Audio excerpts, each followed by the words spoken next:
there is a downside to being too open. It's not like the more the better. Yeah. So when you're open to too many new things, it's sort of like you can start to cross the line into delusions and psychosis. So a lot of people who are extremely high in openness, you start to see kind of a personality that, or a mentality that doesn't really make sense anymore.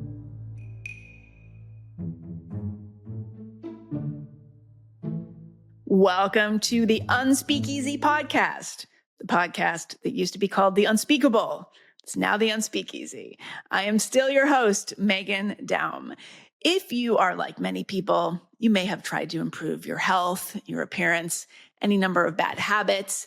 But have you ever tried to improve your personality? My guest, Olga Khazan, who writes for The Atlantic, spent a year doing just that.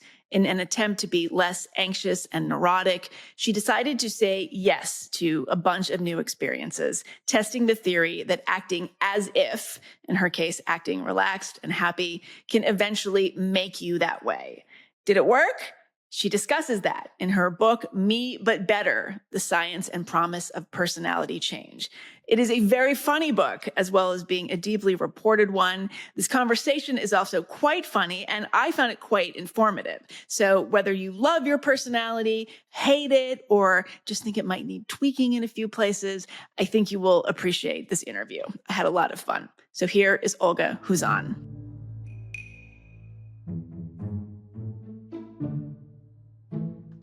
Olga Khazan, welcome to the podcast. Yeah, thanks so much for having me. I'm excited to have this conversation about your book. I have to say, it was a lot of fun to read and very informative. And, it struck me while I was reading it that we're surrounded by invocations to improve our health, our appearance, like our productivity, financial well-being, anything you could possibly name, but not so much personality. So I wonder you talk a lot in the book about why you wanted to change your personality, but maybe we can start by talking about were you preoccupied with your personality? Like the way people get preoccupied with their nose or something and wanting to fix their nose? No, I was probably more preoccupied with my nose than my personality. Okay. Well, start with the small things, the personality, and then work your way. No, so it's interesting that you say health, productivity. Those are facets of personality, or they're kind of like the fruits of personality change, if that makes sense. That's true. Yeah. So kind of what I learned as I approached this first from a research perspective, and I was sort of just interested. And as a journalist, I was reading a lot about personality and personality change. And I kind of started to see that a lot of things are connected to our personality that we might not realize. So when people say things like, I just want to get organized, or I want to be more productive, or I want to eat healthier, or I want to make more friends, or I wish I wasn't so anxious, they're kind of describing personality change, but personality can feel so central to us and so dear to us almost that saying that you want to change your personality is kind of frowned upon. Well, it sounds a little bit crazy. Like people would be like, oh, you don't need to change your personality. Like you have a great personality.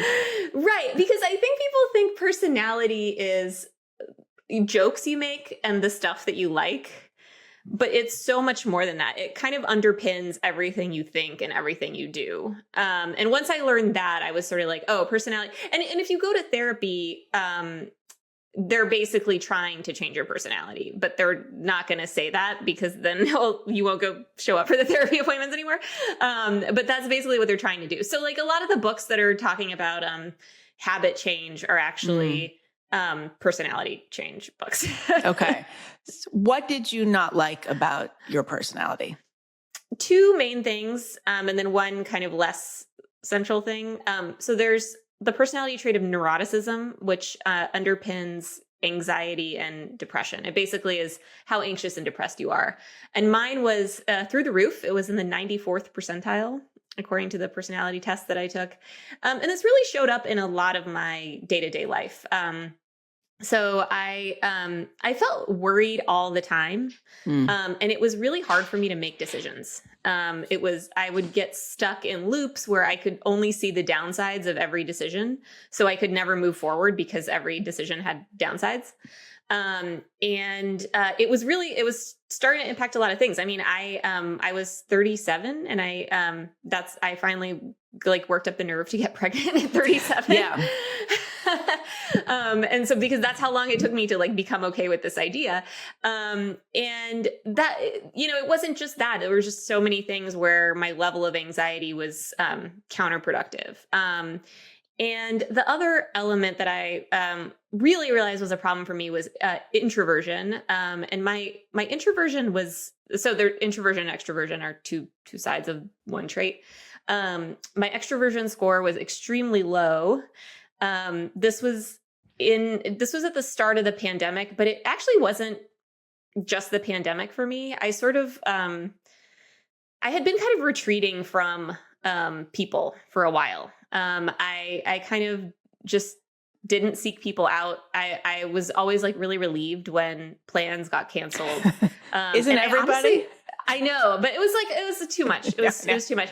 And I honestly just didn't have a lot of people in my life. Like I would tweet all day for my social interaction, and then I would watch Netflix, and that was sort of my day. Okay.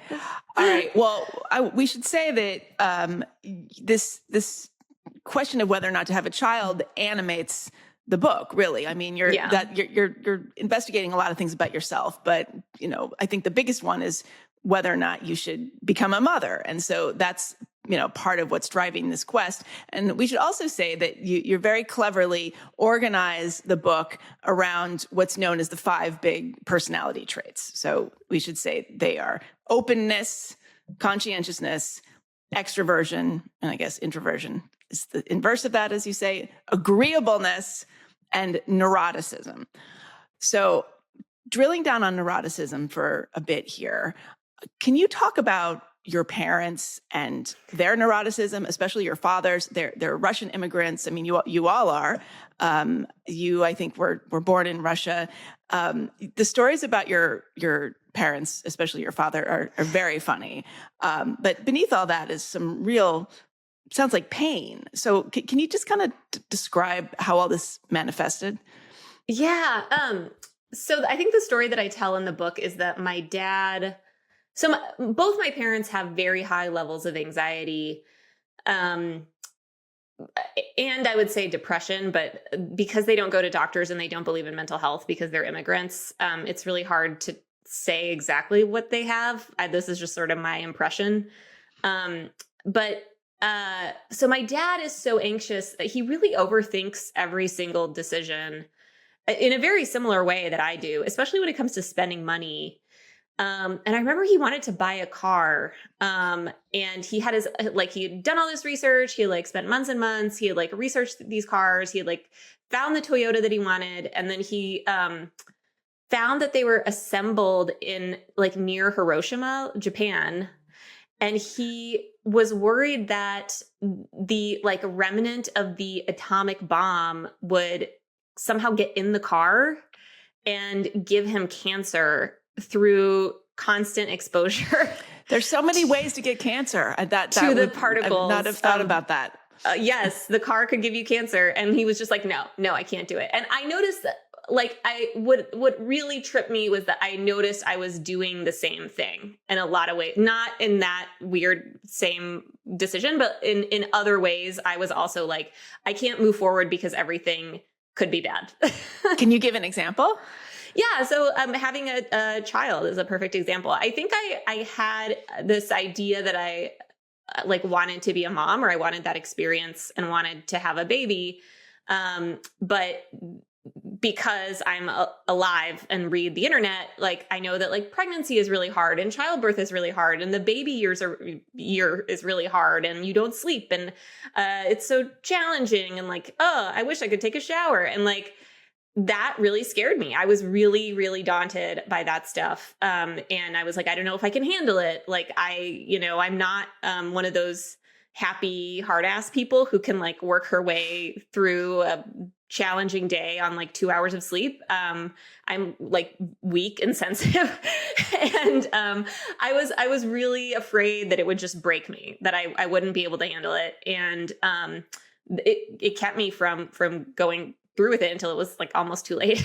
See, this is what all the pro-natalist conservatives are screaming about all the time, the constant negative rhetoric around child bearing and rearing, that this is somehow coming from the liberal establishment, of course. Well, because you get the negative rhetoric, but then the positives that I saw were all like the Instagram moms who were like, newborn, sweet baby cuddles. Like, I am so blessed by these blessings. And that didn't really resonate with me either. And so I was like, okay, so I have this upside that like, it doesn't appeal at all. And then I have these downsides that seem very clear and like scary. And that's, I just would loop through them every time I would think about it. The upsides resonate as very fake. They seem very fake, and the downsides seem authentic somehow.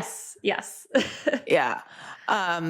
Okay. So your father was worried about contamination from his car. Did he eventually buy a car? Like, what I would like to know, what is the car that one could buy that has no problems at all? They finally bought a car. It's a Mazda. Okay. And it's a like C2. I don't know. They all have like number letters. Yes. Yeah. They found a car that is not going to give them cancer. Okay. I mean, that sounds a lot to me like OCD.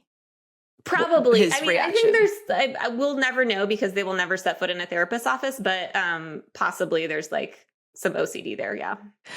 Okay. So you set out, obviously, as I said in the introduction, this book was based on an Atlantic article that you wrote, and it was very popular. I mean, how did you even get the idea for the Atlantic article? Did your editor say, why don't you do this? Or was this always something on your mind? So I had written something like short about this, or like, I forget, I had written like a shorter thing about just the concept of personality change. And my editor was like, oh, do you want to try to do this for the magazine? And at first I was like, not really. I mean, I like my personality. Like, I just want to be less anxious and have more friends and like be less of a basket case and like, you know, the same thing everyone says. But I still want to have my same personality. And at first I was kind of like, no. And then I decided to just go for it. Okay. And so you went about this in a pretty scientific way. You spoke to a lot of experts. You talked to, people who had conducted all kinds of studies. I mean, you start off by talking about Jung.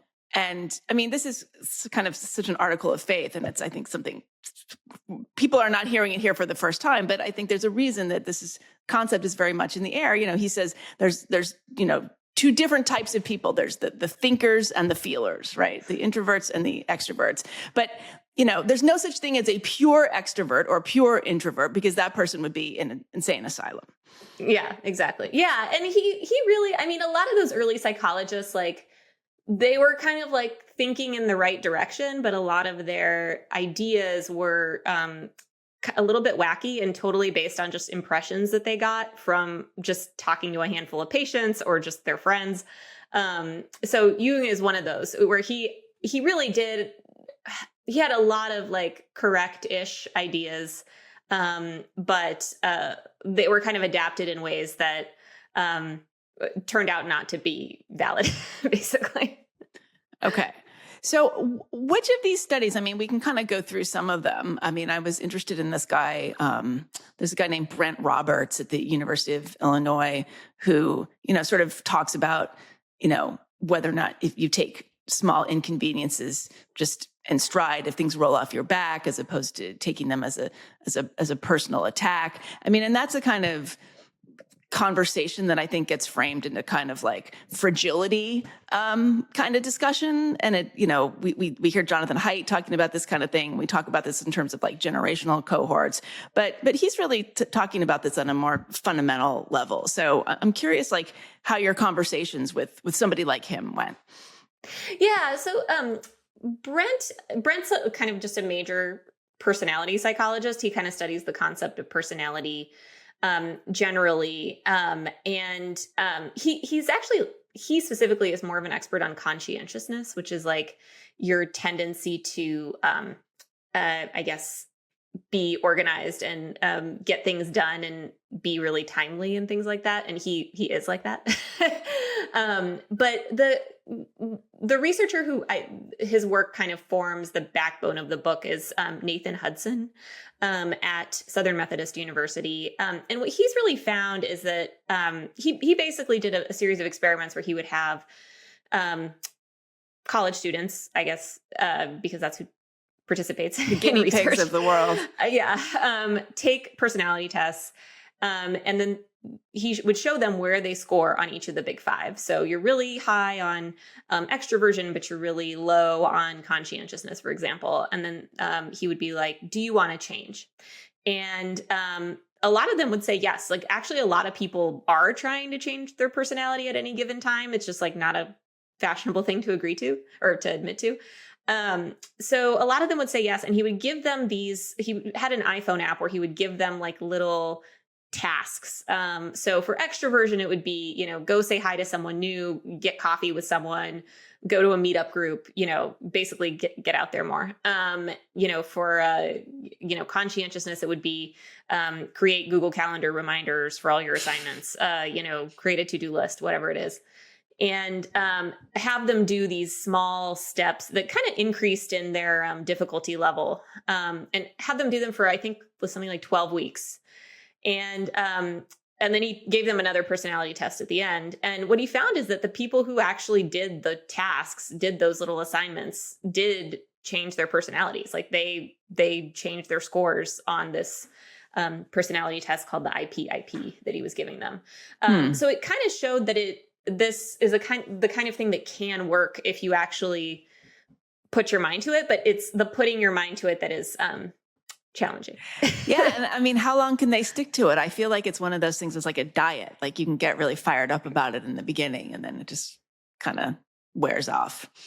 It's exactly like a diet in that you have to keep doing it in order to continue to see the results. There was another study out of Switzerland that found that I think it was a year later, the results were still like the changes had still continued, or the people still had their new personality a year later. Well, those are Swiss people, but yes. I know. Yeah.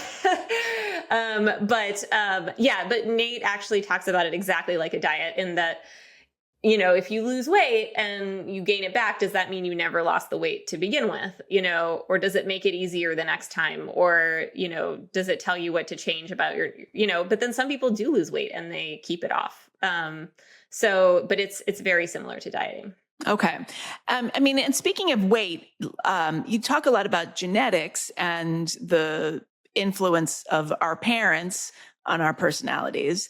And you actually make an analogy to like a tendency to be overweight or this or that. And I think people maybe put too much stock in this. Like, oh, if my parents are overweight, I definitely will be. If my parents have a certain kind of personality, I will definitely have this personality. But tell us what you sort of found about the reality of those dynamics. So yeah, your personality is about 40 to 60% genetic. And so let's call it half. It kind of depends on the trait and the circumstances, but let's say half. And that basically just means that the difference between your personality and my personality is about 50% influenced by our genes. And it doesn't mean we're 50% like our mom, right? It means that we get genes from each parent. They're combined in different ways. And then we might have traits and abilities and ways of seeing things that our parents never even thought of or, never had. But it's just because our genes, combine in those unique ways. And then they interact with the environment. If we go to college and our parents didn't, we might have totally different beliefs and opinions than they did. If we end up moving to a big city and our parents stayed in their, small town, we'll probably interact with other people who then shape our beliefs and our personalities in new ways. So no one is sort of exactly like their parents, for better or worse. Your personality, like what you're working with is kind of influenced by what they gave you, but you also have the ability to kind of shape it yourself. How much do you think personality is evident in like a very small child? Because you hear people say this all the time. It's like, oh, I could see your personality was such and such. Like my daughter was so stubborn, you know, from the minute she arrived, she was rebelling against the man or whatever it was, you know. Is that kind of just parental projection sometimes? I think a lot of it is projection. So there was this belief for a while that like, and I still see this like on the internet, like a child's personality is evident from the time they're 18 months old. But honestly, like my son is 18 months and I feel like his personality has changed like 12 times already, like just since he's been 18 born. months now. So I know. I mean, maybe the clock starts here. Maybe the clock starts now, but it's like, you know, I mean, we all know someone who was, you know, very bratty as a toddler and, you know, now they're like a sorority girl who's, you know, super kind or, you know, just like, you know, or people who were, my brother was like very, very extroverted as a child. He was very, he loved people and he would always make friends everywhere he went. And now he's super introverted and is just not that way at all. Wow. So I think people do change a significant amount from childhood. Usually around late adolescence and your early 20s, you end up changing a pretty significant amount. I mean, I'm super different than how I was as a kid. So I don't really put a ton of stock that like you're locked in, you know, once you're 2 or something like that. Yeah, I was actually thinking earlier that I feel like a lot of my personality kind of emerged or was molded in college, which I'm not sure is such a great thing. And I don't know if to some degree I was forcing it, like I was trying to fit in or I was trying to like elevate myself or become a different kind of person, like trying to sort of shed what I viewed as my, you know, unsophisticated, boring background and fit into this other kind of world. And so like, was my personality actually emerging at that time or was I just constructing it? Yeah. I mean, it could be both, right? I mean, we do kind of construct our personalities in college. We try to kind of, it's a time when you're trying to fit in with people, both find your people, but also fit in with those people. So you might kind of try to shape your personality according to what you think they might like. Yeah. So people in their early 20s who are around a lot of, you know, conscientious people who, you know, let's say all your friends from college, you know, they're not like reality bites. They graduate and they get jobs and they all, you know, want professional jobs right away. You'll probably end up being a little bit more conscientious and kind of ambitious than you maybe otherwise would have been, just because your peer group is kind of pressuring you in that direction. You know, the same with like people who make friends with very extroverted people end up becoming slightly more extroverted. Political beliefs are like this, where if you surround yourself with people with certain kinds of beliefs, you end up kind of adopting some of those beliefs. So yeah, it's especially that early 20s period when people are typically in college it's a prime time for that. Okay, but what if you're not in college? Because most people actually don't go to college or they don't go to a residential college. They have kind of commuter experience or they're working jobs or various things. Like, have you observed anybody like that and noticed their personalities changing? The same thing can happen with just whoever you're around in that period. It's just that college, especially residential colleges, are so intense. Like you're just constantly surrounded by a group of people and it's unlike any time in your life in that way. But if you're, say, just, you know, working or, you know, if you're, I don't know, just staying at home with your kids or whatever you happen to be doing after high school, you know, the same thing can happen where you're going to be influenced by the people that you're around. Yeah. I guess college is like a foreign language immersion program for your personality. Yes. Yeah. So I have to say the book is so funny. You're very, very funny and you're funny about yourself and just like, there's so many hilarious turns of phrase. I mean, your husband, Rich, plays a large role. And he seems, you know, endlessly patient and very supportive. But you also just kind of talk about what a spaz you were, for lack of a better word, as a girlfriend and in the dating world. But before that, I mean, you talk about when you were single, you say, my boiled frog approach to dating. And that's in which I would create a fake relaxed personality that I gradually faded into my real one, hoping the guy wouldn't notice when months later he found himself arm in arm with just another sad girl who wanted commitment. Yes.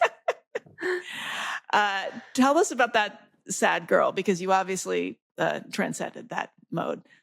Yeah. So I would say that, especially in my 20s and, honestly in my early 30s too, you know, most people who have neuroticism struggle with both depression and anxiety. And that was definitely true for me too. Like I definitely had periods of depression that, were really hard to shake sometimes. And that's, that's kind of one case for personality change as opposed to just, trying a bunch of, different drugs for depression and then trying different other drugs for anxiety, is that, neuroticism underpins both, and reducing your level of neuroticism, or at least like learning to cope better with neuroticism, can really make a big impact on both depression and anxiety.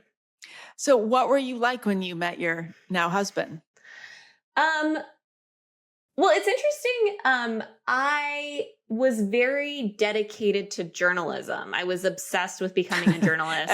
Every man's dream, woman. Yeah, So. it was weirdly his dream. And I would just do anything to become a journalist. And if I was like making progress toward that goal, everything was good, and I was feeling positive and happy. And if I wasn't making progress toward that goal, I was just like crying in my room because I wasn't making enough progress. And so one of the first things he did actually for me was that he got me tickets to go see the Killers, who were very big at the time. And they were one of my favorite bands. And it was actually to go review them for this very tiny LA music paper, the LA Record. And so it was not only a clip for me, it was also a chance to see the Killers and like play act, being a journalist. And, so I think he really, he was like, okay, I accept that you're obsessed with journalism and that this is going to define our relationship. So yeah, he's definitely always been supportive of my weird goal. Do you have that thing where you can't, you don't really want to do something unless you think you could get a story out of it or write about it? Oh, that's interesting. I think that maybe now, yes, but at the time I wasn't quite as jaded. I also wasn't getting no one was like offering to buy stories for me. Right. As a 22-year-old. So okay. I guess I'm thinking, because I was a freelancer. I guess I still am technically for decades. And, there was about 12 years where I was writing a weekly column, and I just constantly had to think of something to say. And anybody who knew me, including my husband at the time, would know that they could only get me to go out and do something if they would be like, well, you can get a column out of it, because I was so anxious. I did go out sometimes, but I really was like, you're on a treadmill with that kind of schedule. And I was just constantly worried about my deadline and like, I have to write my column and I can't enjoy anything until I've gotten this task done. And, they'd say, oh, okay, well, we're going to go to dinner, but maybe you'll write about this restaurant sometime. And so like, oh, okay, then I'll go. Like, I'll do anything if it's for work. Like I'm actually very resistant I don't like adventure. Like I'm afraid of everything. Like I don't want to go to an amusement park or anything.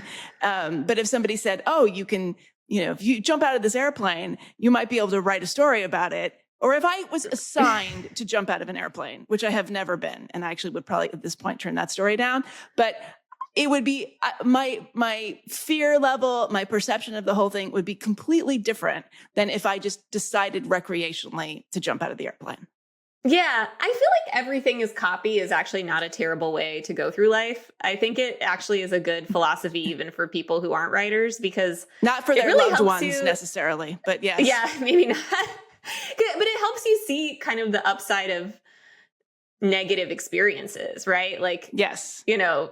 Like things are funnier when they're worse. I know. So everything is copy, we should say, was a quote that Nora Ephron invoked frequently that her mother had said. So her parents were her parents were screenwriters, and so that was her mother's thing, constantly telling the girls, like, everything is copy, like everything that happens in life is funny. It's not about you. You can take it and transcend it into make it into something bigger. Of course, she famously resented her mother for being so obsessed with her screenwriting career that she ignored her children and also drank herself to death. But I do think that also copy. Yes.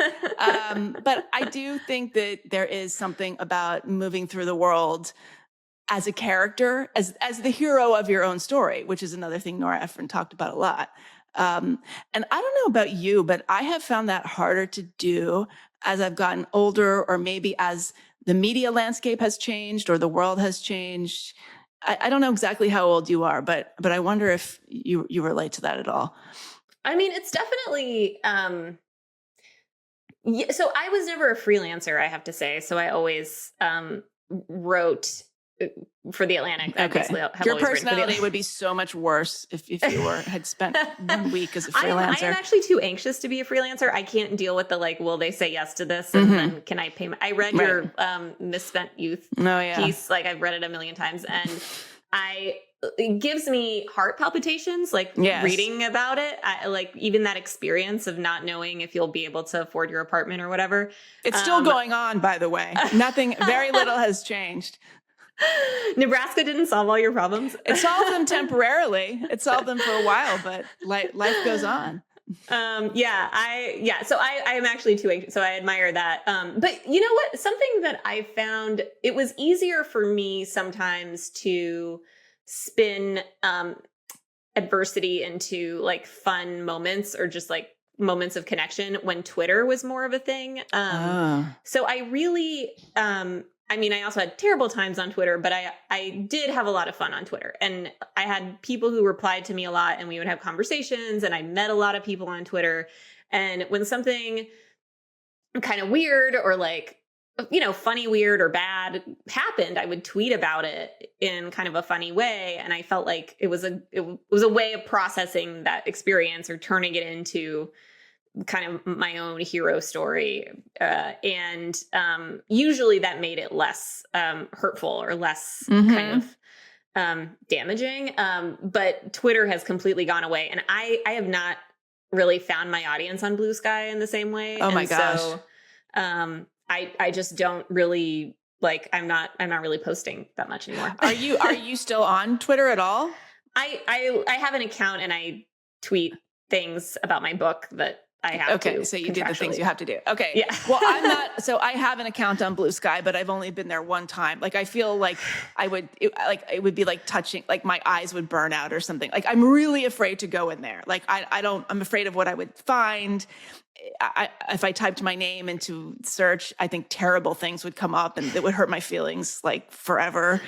Do it after this call. Maybe we should do it. Actually, maybe we should do it while we're recording this. So what do you, and I, of course, then all I hear, like, from the trenches is, like, everybody on Blue Sky is, like, delusional or psychotic or depressed or sociopathic or just libtard in a deranged way. I don't know what to believe. Even with me never having been on there, I'm still curious, like, how you would characterize the personality of Blue Sky as an entity. It's hard because I don't go on there as much. I'm not, I used to have Twitter open, like, all day. I would just have it running on my screen. That's very healthy. Which can't be healthy, but that's what I did. And now I maybe look at Blue Sky, like, once a day.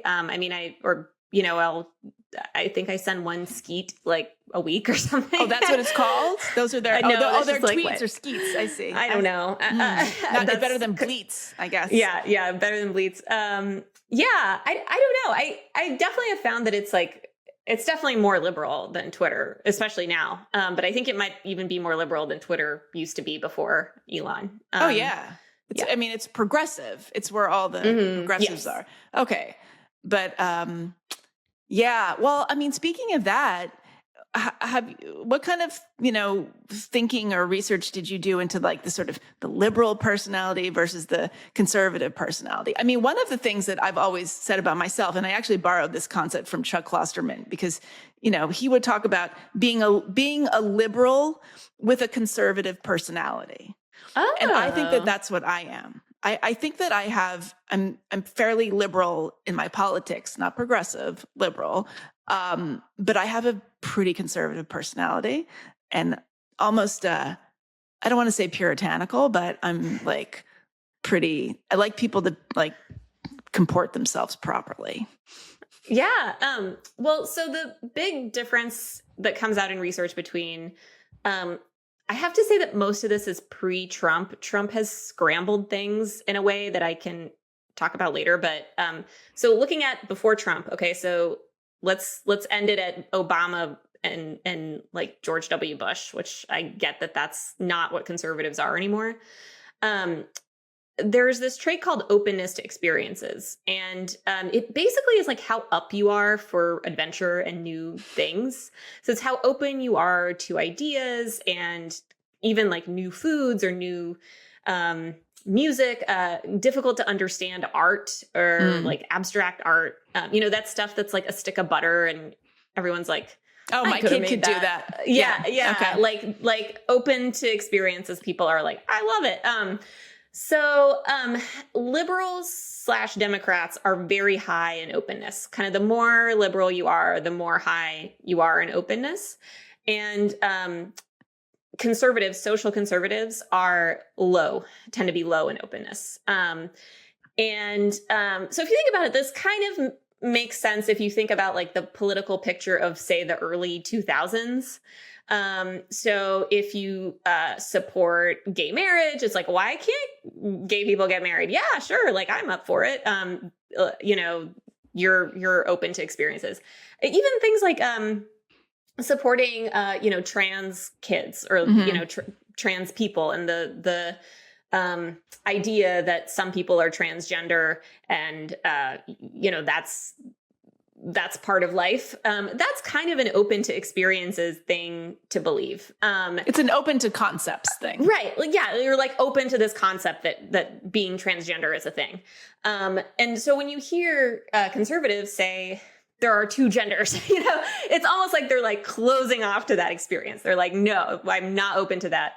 I'm not saying that every conservative is like that or that every liberal is the other way. It's just something that we see correlates very, very strongly with those two political orientations. I will say, before I get yelled at, which I am sure I will for this segment anyway, there is a downside to being too open. It's not like your the brain more the can better. Fall out. Yes. Yeah. So when you're open to too many new things, it's sort of like you can start to cross the line into delusions and psychosis. So a lot of people who are extremely high in openness, you start to see kind of a personality that or a mentality that doesn't really make sense anymore. So they're too open to crazy ideas, conspiracies. Well, you lack critical thinking. Okay, but how much is critical thinking a trait of a lack of openness? Oh, that's interesting. I don't know. So openness, high openness correlates with verbal reasoning. It used to be called openness / intelligence, but it's not really correlated with mathematical intelligence. It's correlated with like verbal skills and a love of like learning new things. It's sort of the same concept. So I wouldn't say that open people lack critical thinking. It's just that they can get, there's kind of no limit to the things that they will accept sometimes. Okay. Well, I am ashamed to say this. I think I'm very low on openness. Like I don't want to try new foods usually. And I mean, I do like interesting art. I'm not sure that I like, a stick of butter that's purporting to be a piece of art, but I mean, I'm interested in concepts and I love ideas. But I don't like necessarily, like, I don't like to do things that I don't do well. Like that actually causes me pain. So I don't want to like try to learn a new language or a new musical instrument or something. You should take a Big Five test and see. I'd be curious to see where you rank. I think you're kind of describing someone who's like kind of in the middle. Yeah. I'm really high on openness, but as so often happens, I have gotten lower as I've gotten older because people get more conservative as they get older. Right. But I have one friend who really was shocked because she had a super low openness score, and she feels like she's a liberal Democrat, and she's like, what happened here? I was like, I think you just are a liberal Democrat who likes things the way they are. Well, I mean, but kind of all bets are off in this era because, I mean, open, like before, I hate to be like before social media, everything was different, but like openness to experience before the digital age, the experience was a material reality. It was in front of you. Like, do you want to visit this country? The country was there. It existed. You went to it. You saw what was in it. You were open to it. If you're going to say like, oh, do you want to explore these memes or like this concept that some, Marxist theorist graduate student on Tumblr came up with that we're now supposed to apply to something like in the social justice landscape, like that to me is like, well, wait a second, what's going on here? What are the moving pieces? Like, I don't think questioning that should necessarily be seen as a lack of openness. I just think that like the rules of the game have completely altered. Yeah, and that's kind of why I was cutting things off before Trump, especially Trump 2. Because if you look at someone like RFK, a lot of what he says is sort of the stuff that people who are open to experiences extremely high on that might believe, like random connections between autism and Tylenol and all these like random theories about diseases and health. These are all like, historically, these are things that people who were kind of conspiracy minded and so open that they could no longer tell truth from fiction might believe. And now it's all switched, and you actually have a strong segment of that on the right. So it's very hard to say now kind of what openness tells you about a person's political orientation necessarily. Mm-hmm. Because, I mean, if you're too open, you will go insane. Yes. And if you're too closed, will you go insane? I don't know. Or maybe that keeps you sane. Well, if you think, communities like the Amish, I think we'll never know because they don't have blogs, but like they're pretty happy because they're like, this is what we do, and we don't have to worry about what we're going to wear tomorrow or what we're going to do. We're going to do our same thing. So that's an example of like a really closed to experiences community. But some people just like things the way they've always been. Well, yeah, I mean, it frees you up. The lack of choice is actually liberating. Like if you're going to know if you're going to wear the same outfit every day, that's a movement, isn't it? Like wear the same outfit every day, so you don't have to think about it. You can free your mind up for other things. Yeah, probably. Yeah. Oh, and I think Obama did that. So there's a guy who's really open, doing that. Well, Steve Jobs did that, right? I think that was part of it. And then Elizabeth Holmes borrowed from him. And now she gets to wear the same thing every day also. Yeah. So, yeah.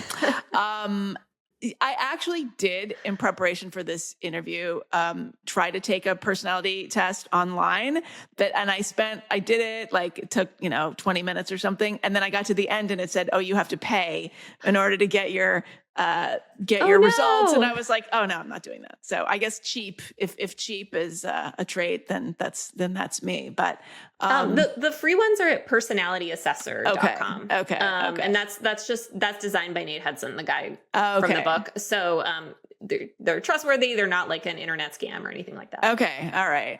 And how long do those take usually? It depends on how long the test is, like how many questions there are, but you can get a pretty accurate one that's, I think, like 100 so questions, and it takes probably 15 minutes. Oh, okay. Let's see if we could do it on the call, but I don't want to take that long. I mean, I did notice that they ask the same question in different ways. So is that to try to keep you from cheating or something? What is that about? I don't know exactly which one you took, but they might, some of them might be reverse coded. Like, I don't like poetry Right. versus I do like poetry. I don't remember a lot of repeat questions on the ones that I took. I mean, it wasn't literally repeated, but it was kind of like, they wanted you to kind of, examine in multiple ways whether or not you would be willing to screw somebody over for your own benefit kind of thing, But I do remember some of them I paused on, I wasn't really sure how to answer, sort of like I am easily annoyed sort of thing, or I lose my temper. I think I am easily annoyed, but it's very rare that I would yell at somebody or lose my temper. But I might just sit around and seethe. On the other hand, I'm not actually around people that often, like a lot of people. So I live alone and my work is conducted online. So I'm not going to yell at somebody who I'm working with or anything like that. Yeah. I mean, that's a good sign. I mean, for me, the issue was really that I was mostly only ever around Rich, my husband, and that's who I yelled at. And it was all the frustrations from the day would kind of come out around him. And so that's something I really wanted to work on. Yeah, I'm still working on it. That's agreeableness, and it's the hardest one to change, and it's been the hardest for me. I think I would be very low on agreeableness, is my guess. Yeah, potentially. I mean, it's really, women are usually high on it.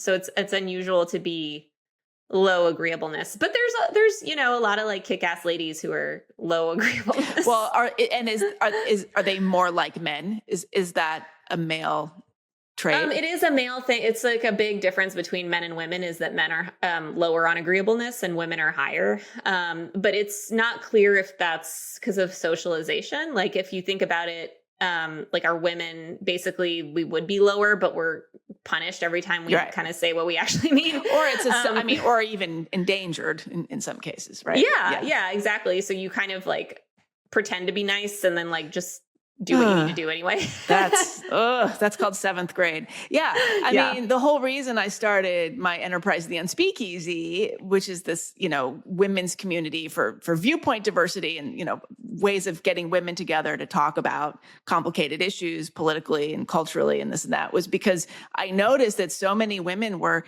being agreeable in their lives and sort of nodding along at things that they didn't necessarily believe, or whether it was around COVID or school closings or, the gender stuff, just anything. And I felt that there was really an unmet need, especially with women, around expressing their views and being authentic because of this agreeableness. But one of the things that's happened is, so we created this online community for these women, and it's all private and off the record, and we have all kinds of conversations in there and everything. But it's a closed community of disagreeable women. So it can get really intense. Testy. Yeah. But it's just kind of funny that we brought all these women together that have this kind of atypical female trait, which would be disagreeability, I guess. I don't know. Yeah. I mean, it's tough because a lot of people want to be less agreeable. When researchers ask people, do you want to change your personality? Agreeableness is a very uncommon thing for people to want to work on. And it's also really hard to change. And when people do say they want to change it, they often say that they want to become less agreeable because they think they're pushovers and that, they're letting people get away with whatever they want. Walking all over me. Right. Yeah, exactly. Yeah. So it's really hard to find that balance of standing up for yourself and your opinions without being offensive, especially if you're a woman, because anytime you say what you think without a million caveats, people get upset. Why do you think that is? I think people just expect men and women to present differently. I mean, there are small but significant average personality differences between men and women. And I think because of that, it's sort of created this picture of the typical man and the typical woman. And when people violate that, kind of throws people, or they don't know where to put you, or kind of like what's going on there. And so, I mean, you see this with conscientiousness. Women aren't across the board more conscientious, but there are some ways in which they are. Like, they tend to be a little bit tidier. And there's like, every woman like bitches about her husband not doing enough chores. Mm-hmm. And that's typical. It comes out in the personality research as well.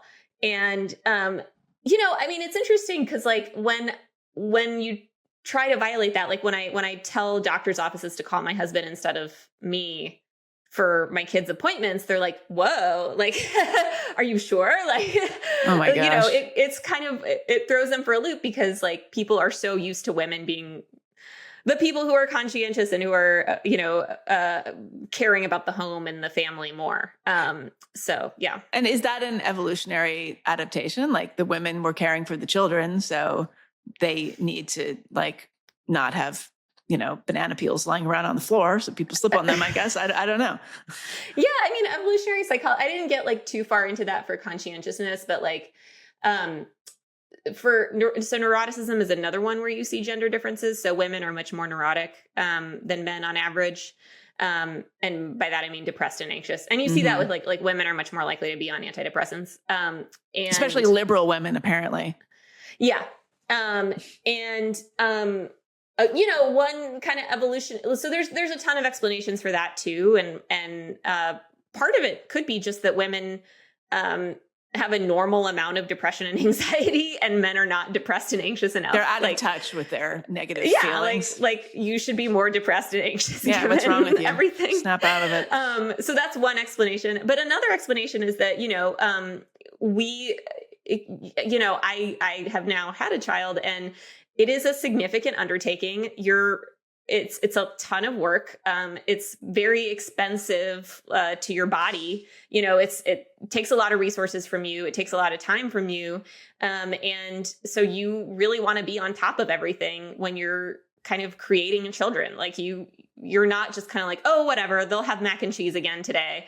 You're like, no, I want everything to go well, and I want everything to be exactly the way I want it, because, this was a really hard fucking thing that I did. And I want to make sure we preserve this like life that we created. When your participation in it is just to like ejaculate, it's less costly for you. Right. Yeah. I mean, the child raising thing is interesting because, I've talked about this before. I have chosen not to have kids, and I struggled with it at various points, but it was one of these things I always sort of knew deep down what wasn't for me. And I would like sort of go through periods where I was trying to talk myself into it or convince myself that this is what I wanted. But, a lot of it is just being very aware of my own deficiencies. Like I don't think I have the personality to do that, to do a good job. Like I could fake it. Like I would rise to the occasion. Like if I had a child, of course I would love the child. I would rise to the occasion. I would be the best mom I could be, but I don't feel like it's not the best use of my time. It's really not. It's not the best use of my life. I think that I can contribute to the world in other ways. But I think a lot of people have a really hard time understanding that. And B, they'll say, well, but you would change. Your personality would change, and you wouldn't be inauthentic in being this kind of person. But I guess I just feel like it's not worth the risk of finding out. Yeah. I mean, yeah. So that's super interesting. So I totally get that. I don't think that just because you can do something doesn't mean you should. I mean, just because you like, let's say you got accidentally pregnant tomorrow and had a baby, and like, I am so confident that you would rise to the occasion. Well, it would be like a miracle. I'd be on the cover of Time magazine, but yes. Yeah. And then after you were done with your photo shoot, like you would, do whatever you had to do to like take care of that baby, because your hormones kick in, and it's, to some extent, the vast majority of the population is able to shift their personality in order to take care of their kids. It's very unusual to have moms who have like no interest in their kids. But just because you can do that doesn't mean you have to do that. Like there's a lot of things that I could be doing I could be making more money, but I'm yes, not. I've chosen not to make money in my son. Yeah, You can not have kids and also make no money. I'm yeah, you know, I like if I had a much more demanding job, I shouldn't say demanding. I'm so sorry. My job is demanding, but if I had one of those jobs where I was like a lawyer working a million hours, I would make more money and my personality would also adjust. I would be a lot more on task, 14 hours a day, but I don't want to do that. Like, I don't really think that like, just because you have the capability and you think that you can be flexible enough to do something, that means you have to do it.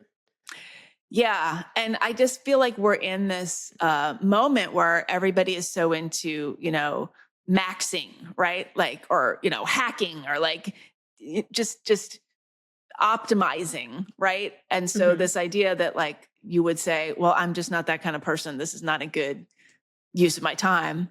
And I know this about myself. I think that's really hard for people to accept. Yeah. I mean, if you're trying to max everything, what do you stop at? Right. Like, and I address this in my book a little bit. And what I really suggest people do is think about what's important to them. So it's in the scientific literature, this is like values, which sounds really cheesy. It's not like religious values necessarily, but it's sort of just what's important to you. What do you like to do? What helps you get through the day?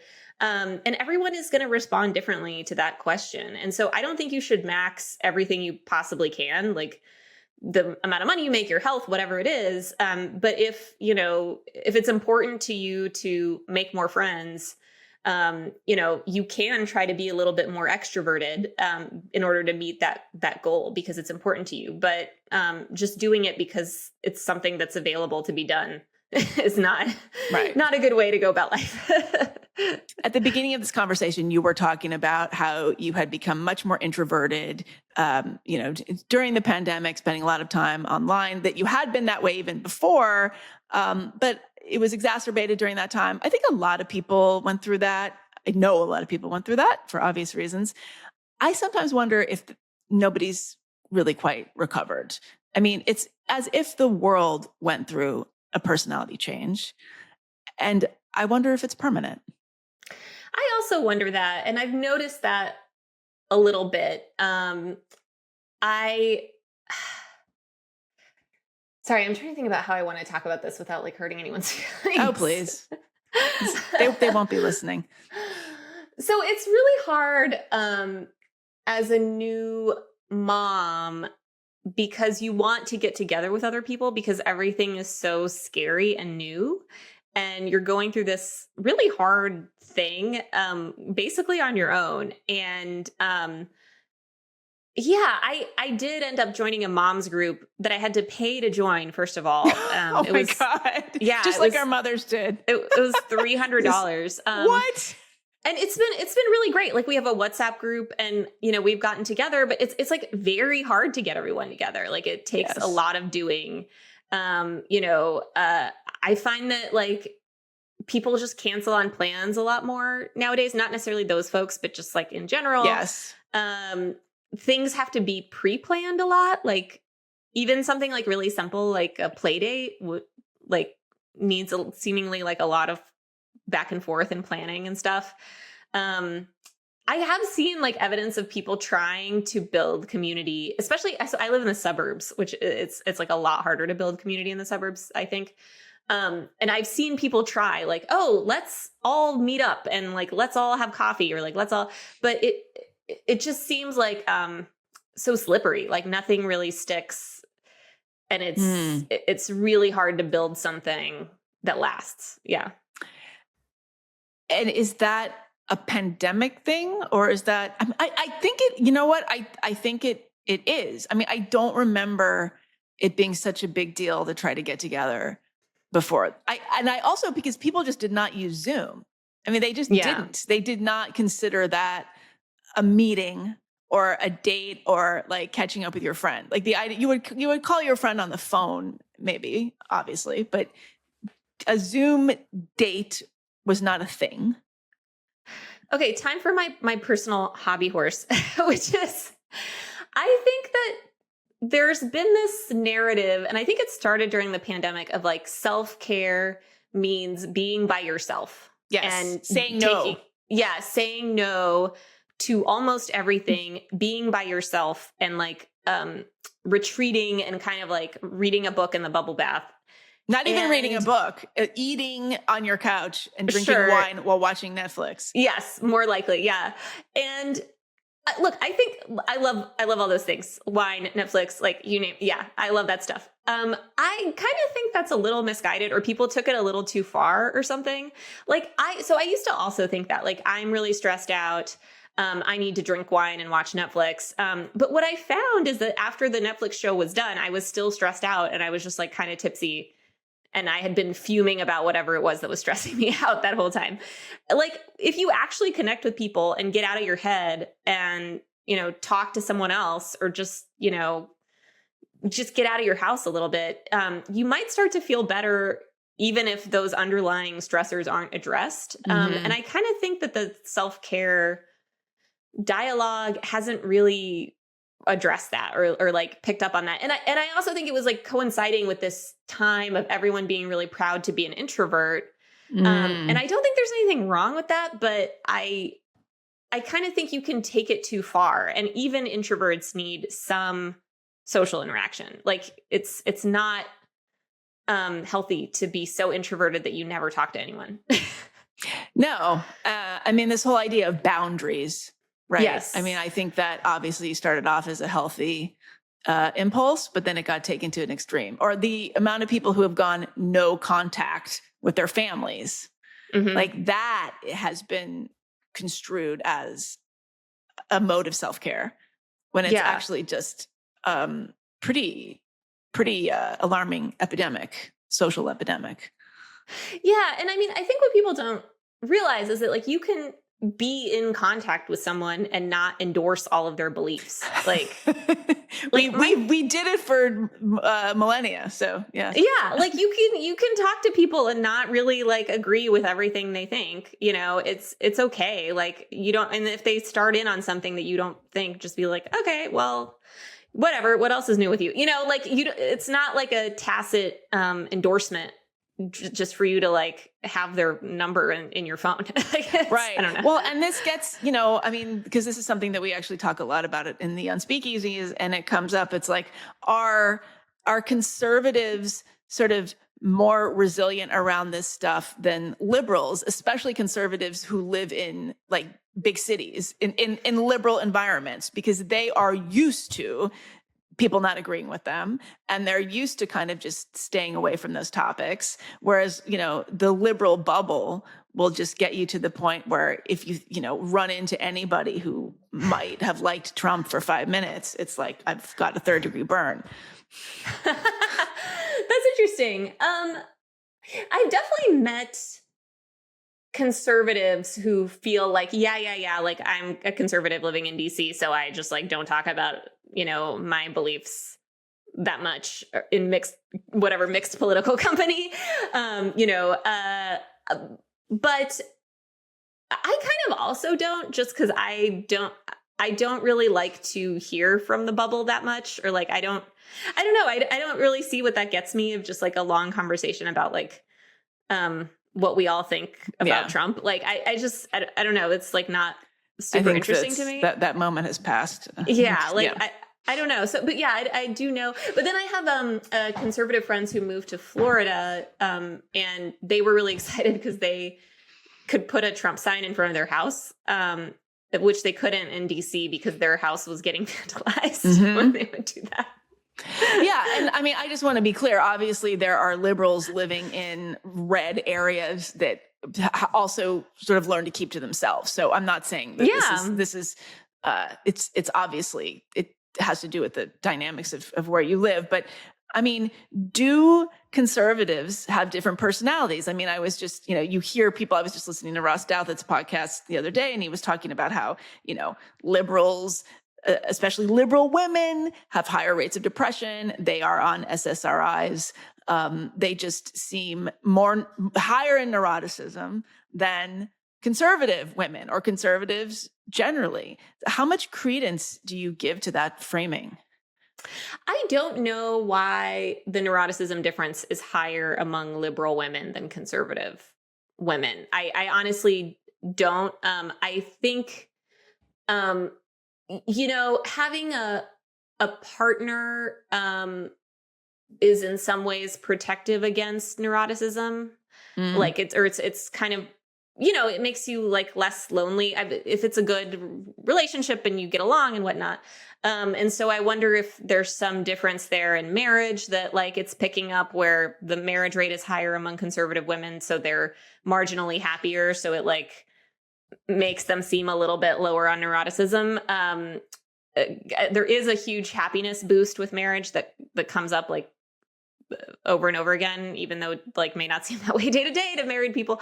Um, so I wonder if I don't honestly know. I would have to look at why, like what the difference really is and like why that's happening. Cause I bet it's correlated with some third thing that like it will explain it, but I don't actually know what that is. I feel like liberals just talk about their neuroticism more openly. I just think it's part of the ethos, like especially liberal women. It's like, it's just, you go to therapy, especially if you're in a big city. Like it's just part of the water that you're swimming in is,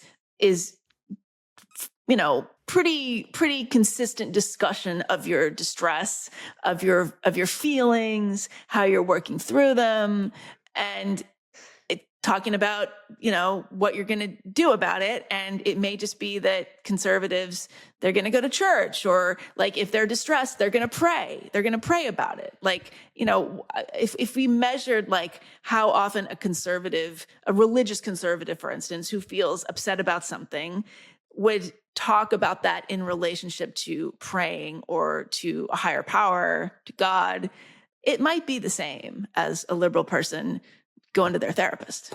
Yeah. I have often wished that I believed in God because like I often hear religious people say like, I'll just put it in God's hands. Yes. I'm like, turn it over. It'd be so great to like have a person whose hands to put this in. Yeah. I mean, I think first of all, that's like a very like a stress relieving belief to have that like someone's looking out for you and like they're going to take care of your life and you don't have to like make sure you didn't miss an email or something. So that would be great if I had that. So you were saying, oh, okay. This reminds me of this other article that I wrote once looking at this intervention that was supposed to teach mindfulness. It was like kind of mindfulness. It was like a type of therapy. It was called dialectical behavioral therapy to a bunch of high schoolers. And they did multiple different experiments of this. So it wasn't just a one-off study. But basically, once they introduced this therapy program to these kids in these high schools, they actually started to feel worse. Like their mental health went down. And I think I don't know what was going on there, but I think one thing that might have been happening is that they were kind of making them more aware of their negative feelings. Right. Like they were kind of like highlighting like all the ways that they feel bad and kind of urging them to maybe dwell on that a little bit more than they would have normally. Yes. And I don't know if it was like the age they were or the type of the way they introduced these topics or like what was going on there. But I do think there's a little bit there of like, the more you self-identify as anxious and identify with your anxiety, the more you're going to feel it and in some ways be incapacitated by it. Oh, yeah. It's like, well, now that you mention it, I am depressed, right? Yeah. The now that you mention it thing is pretty powerful. I mean, this comes up, well, now that you mention it, maybe I am like not the gender that I thought I was. Or it's just like, the power of suggestion is huge. I mean, we're going to wrap up here, but I mean, I'm curious what you think about the fake it till you make it thing. I mean, so much of what you talk about and the experts that you talk to in the book are sort of like, if you act as if you can kind of become that. I mean, that is a sort of conventional wisdom that you hear a lot. It does work in some ways, but at the same time, we are who we are. And I think it can be kind of counterproductive to just constantly fight your true self all the time. Yeah. There's two applications of fake it till you make it that I that I personally found really helpful in a way that didn't feel like fighting yourself. The first is that if you ever have to do any kind of public speaking and you're someone who is socially anxious and I had a huge fear of public speaking at the start of my career, and it was a big part of my job pretty much from the very beginning because we had live events, and I was terrible at these live events. I was so anxious. I swore that everyone could see my anxiety. I felt like I had to stop being anxious before I could actually do them. Like I was like, I can't do any more of these because I'm too anxious about them. And what I kind of found researching this is that for stuff like that, like sometimes you have to do it even though you feel anxious. Like you kind of have to do it and feel anxious while doing it. And that will get you adjusted to the experience of doing it. And gradually the anxiety will go away. Like if you wait until you have no anxiety about something to actually do the things that matter to you, like you'll just never do them. Well, it's like it's never the right time to have a child. If you wait until you're ready to have a baby, you will never have one. Yes. It's very similar to that. So for me, it was like very helpful to hear that like, it's okay to be anxious about something and still do it.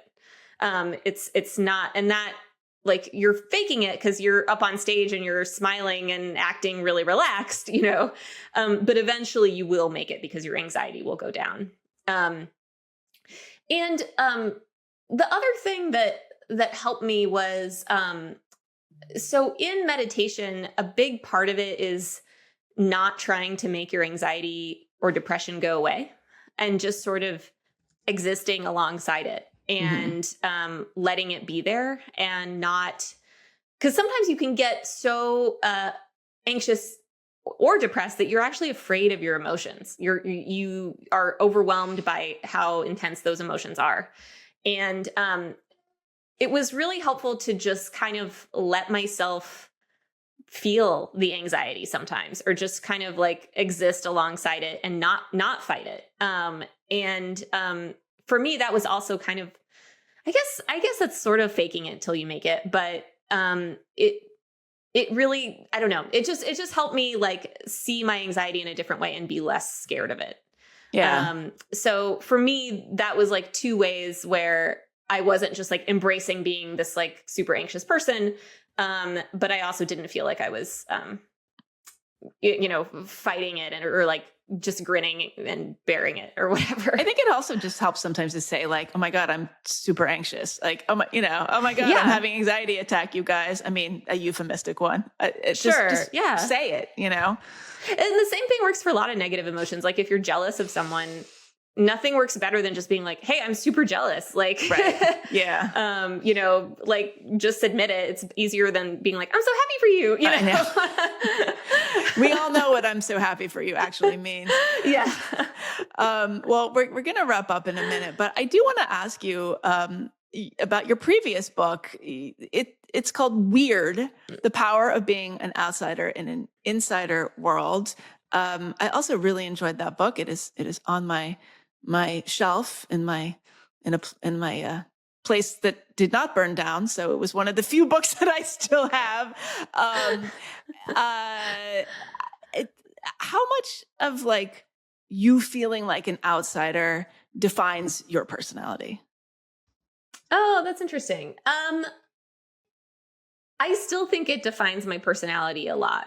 I just think there's a scar there from having to explain myself so much at such a young age that I'm not sure if I'll ever totally overcome it. I mean, we should say you're an immigrant. You went to 4 different middle schools. Yeah. I went to 4 different elementary schools, actually. But that's not as bad as going to 4 different middle schools. Yeah. But I do think that the sort of way we frame ourselves as an outsider, it's an artistic impulse. I mean, I think it makes you a better writer, it makes you a better journalist. You're observing things, but it also does cut you off from what one would perceive as the norm in a way that's pretty chronic. Yeah. I just noticed that people tend to say that I keep everyone at arm's length. Mm-hmm. And I think it's because of that. Like, I think it's because I had this experience where everyone was keeping me at arm's length and I was sort of like, I'll just be over here. Let me know when you want to talk to me. Like kind of, I don't know. That's my attitude. Yeah. I've been accused of the same thing. Yeah. Oh my God. You had that weird, I feel like there were several examples of like asking, like you complimented, like you were new to the school and you complimented this boy's shirt just innocuously. And he was a popular football player. And then his like mean girlfriend thought that you were hitting on him. And then just like, they just created the story that you had a crush on him or something. And you didn't at all. You were just saying that you liked his shirt. I don't even think I liked boys at the time. Like I was so... No, you liked shirts. I was 12. Like I was just like going through life as a 12-year-old. But yeah, they tortured me for the rest of the year because I said that. It's monstrous. And then there was another guy that you asked for career advice. Like you wanted to have drinks to ask for career advice. And he kept saying like, what is this about?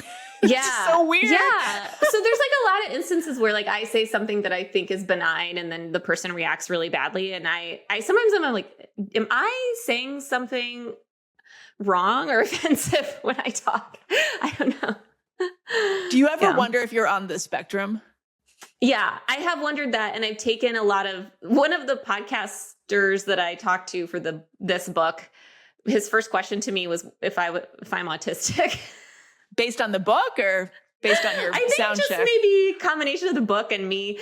I have taken tests and it doesn't show that I am. Like, I actually have a good sense of other people's emotions. And I think that's the defining issue. But I actually recently read this book, The Idiot by Elif Batuman. Oh, yeah. Have you read that one? Uh-huh. I kept thinking she was autistic, or the narrator. I mean, it seemed to be like kind of auto fiction, but I kept everything she wrote. I was like, this sounds like an autistic person wrote it because she's like, I don't understand why people would do this. Right. I don't understand why people would do There's that. a tonal thing in that book. You don't strike me as on the spectrum at all, but some of those anecdotes that you were relaying were of the kind of person that would be like, you were getting reacted to as if like somebody was. And it makes you wonder. It was very strange. Yeah. Yeah. But so many people, of course, now say they're on the spectrum. I'm spectrum-y. That's an adjective now. So maybe I'm spectrum-y. I guess. Well, we all are. It's a spectrum. So right. by definition. Yeah. Well, this is a great book. It made me, I learned a lot and it made me think about my own personality. Not necessarily in good ways, but it was great. What do you like most about your personality? I'm very conscientious. I am. I'm just very punctual and I never miss deadlines. And I am honestly the mom that like all the doctors call because instead of my husband, because I answer the phone and I log into the patient portal and I do all that stuff. Mm-hmm. Okay. You figured out how to use the patient portal. That's yes. You're ahead of most of us. Well, Olga, thank you so much for talking with me and congratulations on the book. Thank you so much. This was so fun. That was my interview with Olga Khazan. She writes for The Atlantic magazine, and she is the author of Me But Better, The Science and Promise of Personality Change. This is the Unspeakeasy podcast. That is what it is called now. The larger Unspeakeasy project continues to evolve.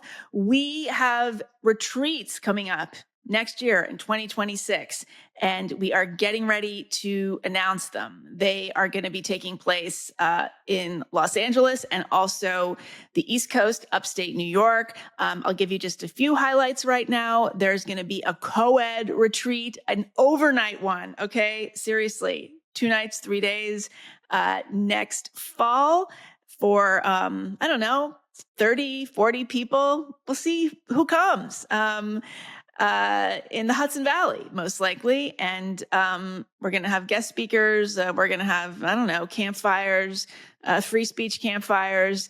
And who knows? It's going to be great. I mean, I don't know. We haven't done it. We've never done anything like that before, but so far we're doing pretty good. If you want to be on the waiting list to find out about that or the mailing list to to know when it's time to apply, you can go to theunspeakeasy.com. We also are going to have a women's writing retreat next fall in the Catskills, as well as a women's retreat in Los Angeles, and another one probably in upstate New York, kind of doing these on the coast at this point. Theunspeakeasy.com will keep you informed, and I'll be talking about it here a lot. I will be back next week with another super nuanced guest. See you then.